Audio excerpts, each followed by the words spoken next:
I've been waiting for this day since the first time I found out what this was. Today we got something very special that I cannot wait. I can wait to put on the car. I've had these here for like 2 days already, and I've been putting this off because I'm lazy and it's been hot and raining and all kinds of stupid stuff like that. But now, no more excuses. It is time.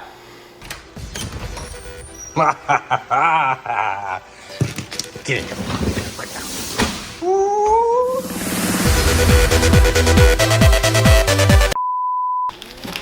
What? What? What?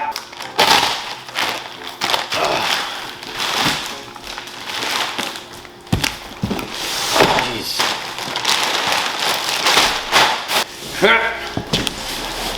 Boom. That's right. We got some coilovers because I look like I'm driving in a monster truck. And now from the future. Let's address this right now because it's just on my brain. If you want to put coilovers on your car and you don't have 4 jack stands, do it front to back, not side to side. It's the worst. It's not the right way to do it. It's just wrong.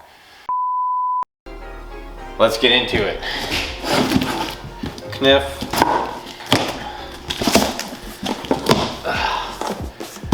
All right, see what we got in here.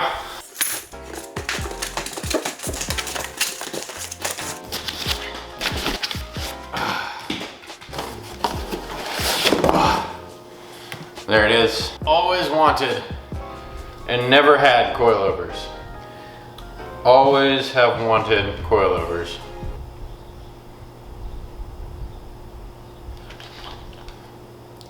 Not tasty.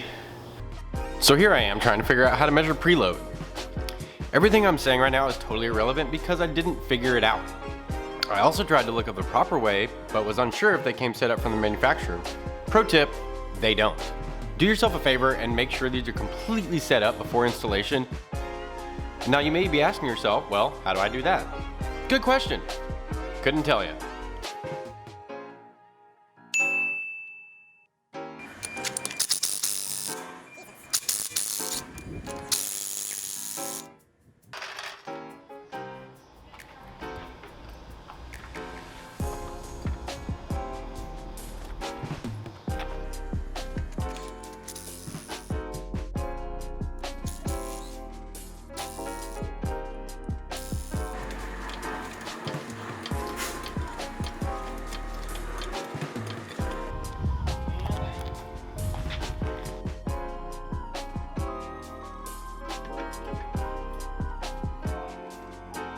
At this point, if you're not wondering why I didn't jack up the other side, you should be. 19mm on both sides right here. 19mm on both sides right here. A little screwdriver or two should get that thing off. And then I've seen people say you need to take the end links out. I don't want to do that, so I'm going to try to do it without doing that. And then you'll probably get to see me go back and have to redo it because I'm lazy, and you know, it's just how it always goes with me. So here we go. Got brake line needs to come off, and then this one, and this one. It's not a whole lot of stuff going on, but it's suspension, so you could easily f everything up if you don't know what you're doing, which I don't, so see how this goes.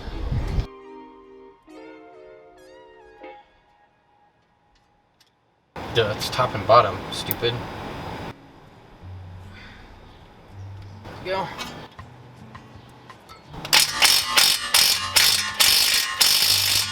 Ooh, that's tightening it. I can't believe I just did that. I'm so stupid.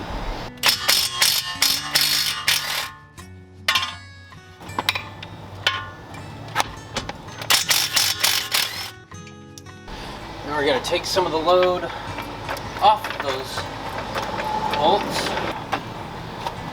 Don't need a lot, just enough.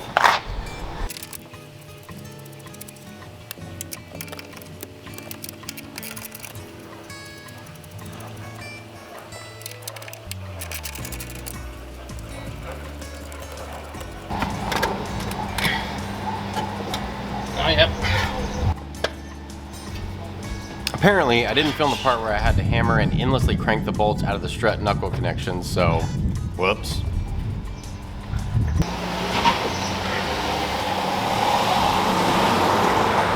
Turn that far, fucking up. Yeah, there we go. There it is. There we go.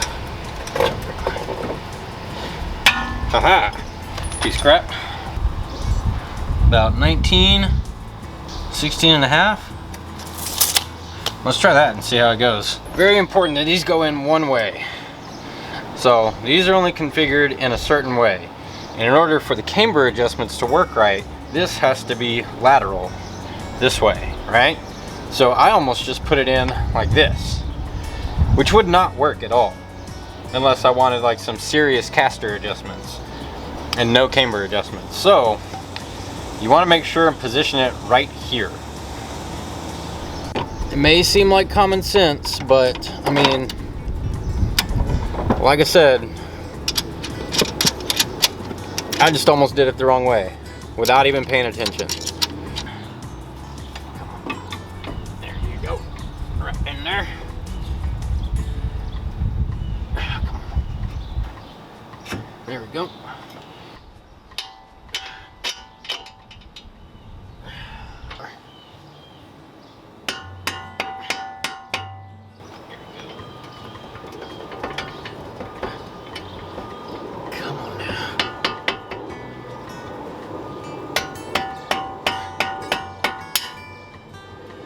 Go. Awesome, so good.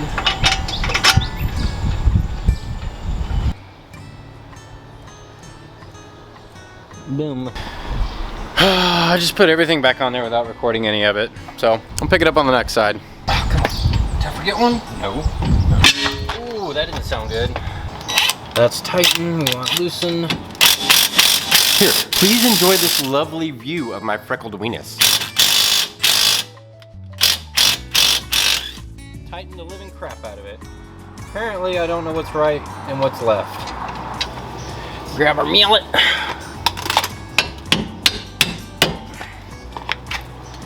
I hope this doesn't smack me in the face. Oh, crap. Alright, so the problem here is that since there's tension on the sway bar and the lower control arm is not going to slack unless I take off another bolt, which compounds the problem, then I'm not going to be able to get out the bolt connecting the strut to the lower control arm.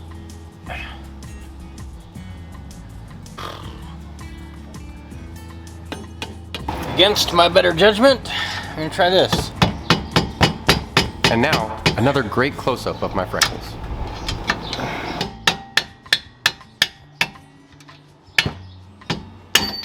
Yay! Now my screwdriver's stuck. Damn it, dude. I've got it.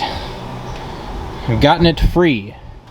Bolts here, screwdriver's there. I've got it. I don't want to show you how I did it because I'm not proud of it, but nothing's broken. And here I'm being an absolute primate instead of using my brain.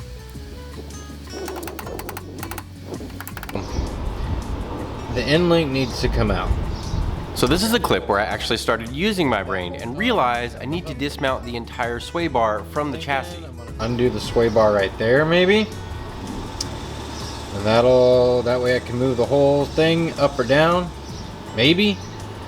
Kind of release some of the tension, because right now, no matter what I do, the end link is like kind of stuck in the sway bar and it's got tension on it, so there's no way to release tension throughout the whole thing. Like, I can jack it up from any point on the lower control arm and all of it moves. But I need that to not happen. But I also can't get that end link bolt out without releasing tension on the sway bar. So I'm going to figure out how to do that, and then I'll be back. That did it. Took off the two 12mm bolts, holding sway bar in right there. End link popped right out. So we should be able to get this whole stupid thing out now. Yay!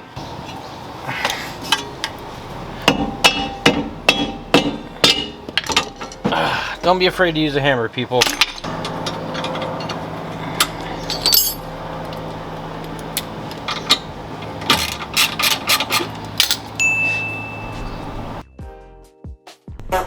All right, we done charged the battery a little bit. Got the rear done on the other side. It was a pain in the ass. We're gonna try and get this side going super quick in a timely manner before we die again.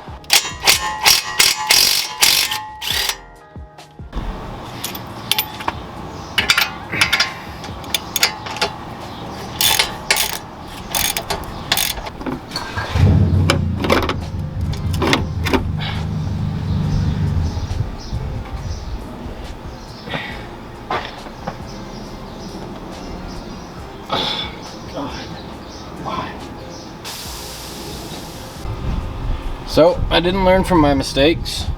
I had to take off this sway bar too, because apparently I have to take off the end links in the front too.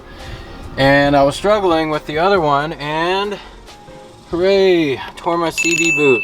With the running theme of the channel, learn from my mistakes. Do all the crap you're supposed to do. Don't try to take shortcuts, because it'll end up being a long cut and you'll hate yourself, and then you'll have to spend more money to get stuff fixed.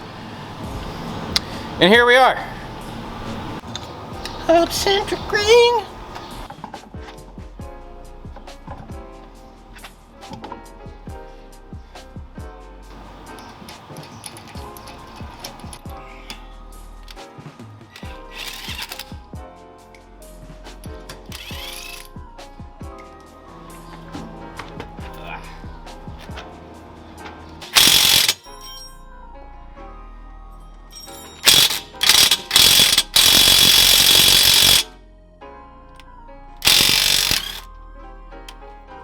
Sometimes you gotta tighten it to loosen it, or just do it the right way.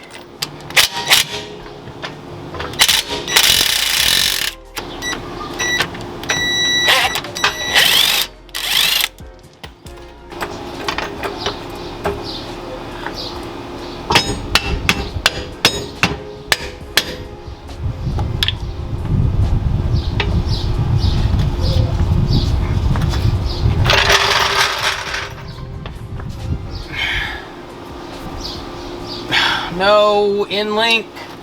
No, you son of a bitch. You f***ed me again.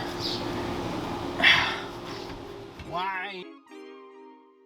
That was such a hard fail on my part. I'm the only person I know that can screw up putting coilovers on a car. Sorry for that video. I'm really embarrassed about that one, but this is why I do this, so that you don't have to make the same mistakes I did. I tore the CV boot on the front passenger corner, had to get the whole CV axle rebuilt, and then it was still leaking, so I had to get it taken back and then put the CV boot back on and secure it, and then it finally worked. And then I got it aligned, and then it was like too high in the front. It had like a reverse rake, like a taquache, and it was just, it looked stupid. I had to raise the rear, lower the front, and so that finally kind of got it to where it was, but the driver's side corner was a 1/4 inch lower on one side than the other. And I was like, you can't really tell. It's not really rubbing where it digs into the tire, so I'll leave it. Big mistake. Now, 4 months later, in conclusion, coilovers, front to back, when you jack up the car, get the ride height set exactly where you want it, make sure they're all even, then get it aligned. Maybe give it a day or two if you didn't, the alignment's not screwed up too much, then get it aligned. It will save you years on your tires. Maybe I just got too low of a tread wear. I don't know.